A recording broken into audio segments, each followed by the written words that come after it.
Ever wonder if there's actually going to be a zombie apocalypse? I do, and I hope it happens. You hope a zombie apocalypse happens? I do, Lee. I really do. It's the ultimate survival game. I have it all figured out, okay? The key is getting a yacht and then taking that yacht to a small uninhabited island that's populated with like chickens and pigs and other things that you can live off of. And then, oh, also, one thing you definitely want to avoid is necrotizing fasciitis, aka the flesh-eating bacteria. Necrotizing fasciitis usually enters the body through an open wound while swimming, so don't go swimming in an ocean when there's a zombie apocalypse happening. Wait. Come on.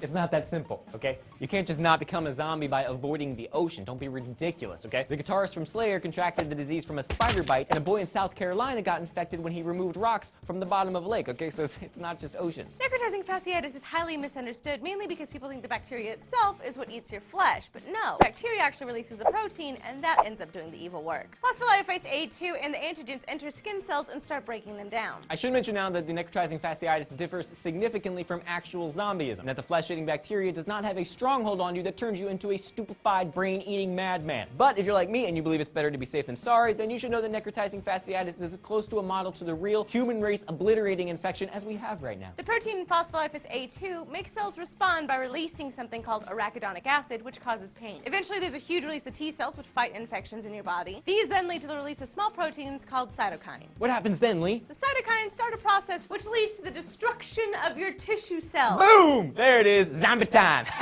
You got some more knowledge for me, Lee? Drop me some knowledge. Here you go. Why are you so excited about this? Because I want a zombie apocalypse, okay? Look, I don't want this to happen to you or me or Joe, especially not Joe. I mean, I thought about Joe's skin being all necrotized. He's pasty enough. He already kind of looks like a zombie. And I'm not saying I want him on my yacht either, but he's got those hungry eyes, you know? Like, what if we run out of chickens and pigs? And then he's like, hey, I'm really hungry for some meat. And then I look around and I'm like, well, we don't have any meat. And then I realize that he's just sitting there looking at me without blinking.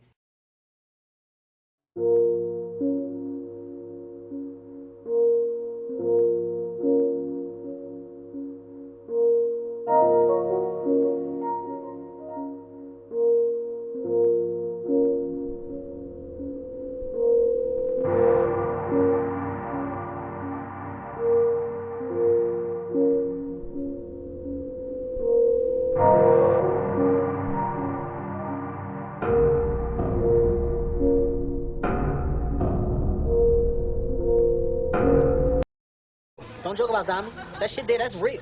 Yo, you know LaShonda on 120th Street? Yeah. She told me that she heard a zombie going through her trash the other day. The next morning, she turned up missing.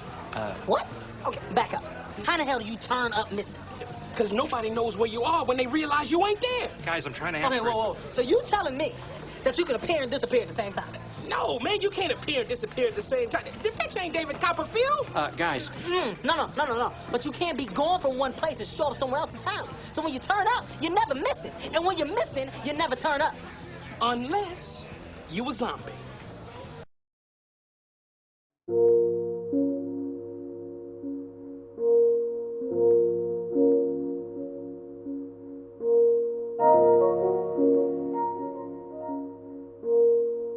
Big ass rat, man. Oh, so it took forever. Man, I'm gonna need a hot bath after all of that. What the hell happened here?